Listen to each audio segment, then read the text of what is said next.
All right, so you wanted to get a better grasp on like the fundamentals of English grammar. Yes. The core parts that make sentences work.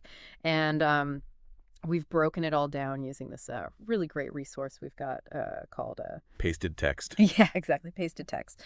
So think of this deep dive as your like shortcut to understanding, nouns, pronouns, verbs, adjectives, Right.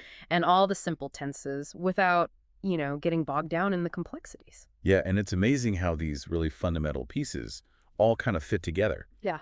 to, you know, create everything from just a basic statement to a complex, story. Right. It's like there's this hidden structure beneath, all of our communication. For sure, for sure. So let's start with like those core ingredients, right? Yeah. The nouns, pronouns, verbs, and adjectives. Right. Our source defines nouns pretty simply as just like names for people, Yeah. places, things, or even ideas.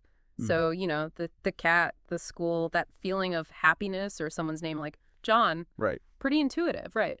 And then we've got pronouns, Yes. which are kind of like those stand-ins for nouns, Yeah. like he, she, it, they. Right. They really keep our sentences flowing smoothly. You know what I mean? You consider how clunky language would be if we didn't have pronouns. Oh, yeah. Instead of Mary saw John and Mary waved to John, Oh, God, yeah. we can say Mary saw John and she waved to him. Yeah, It's about like efficiency and clarity. exactly, exactly.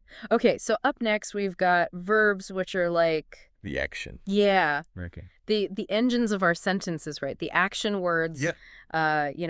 run, eat, write, sleep. These are all telling us what's happening. Exactly. And then we've got adjectives, which are, The descriptors? yes, the words that add that detail and that color to our nouns. Yeah. Beautiful, tall, fast, happy.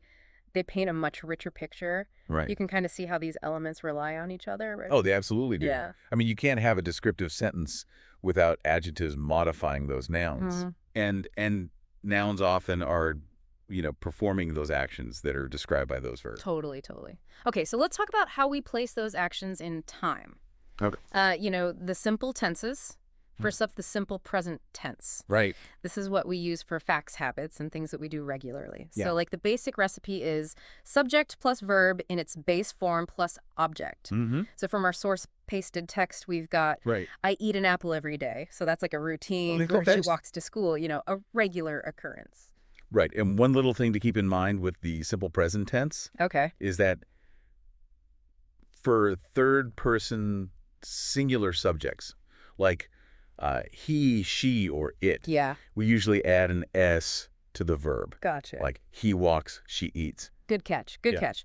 Okay, so then we've got the simple past tense Right. for actions that are like done and dusted, Yes. The structure changes to subject plus verb in its past form plus object. Mm-hmm. So pasted text gives us, he visited his grandmother yesterday, and they played football last night. Right. Notice how those verbs visited and played really tell us that the action is in the past. And as you can see in those examples, past tense verbs can be regular, like played, where we add that ed, Yeah. or they can be irregular, with different forms altogether. Right, right. And finally, for our simple tenses, we've got the simple future tense, which Yes. we use for things that are going to happen. Right. The pattern here is subject plus will plus verb base form plus object. Right. So I will travel to London next week, Yes. and she will call you later. Mhm. These clearly indicate those future actions. For sure. And that little word will is our time traveler there. Yeah. Will, paired with that base verb, clearly signal that that event, hasn't occurred yet. Right, right. Okay, so now let's put it all together with how we actually build those basic sentences. Okay. That core structure we see in pasted text is subject, verb, object. Yeah. So think of she eats an apple, they play football, and I read a book. This simple framework really is the foundation for so many English sentences. It is. And it's fascinating how changing just the verb Yeah.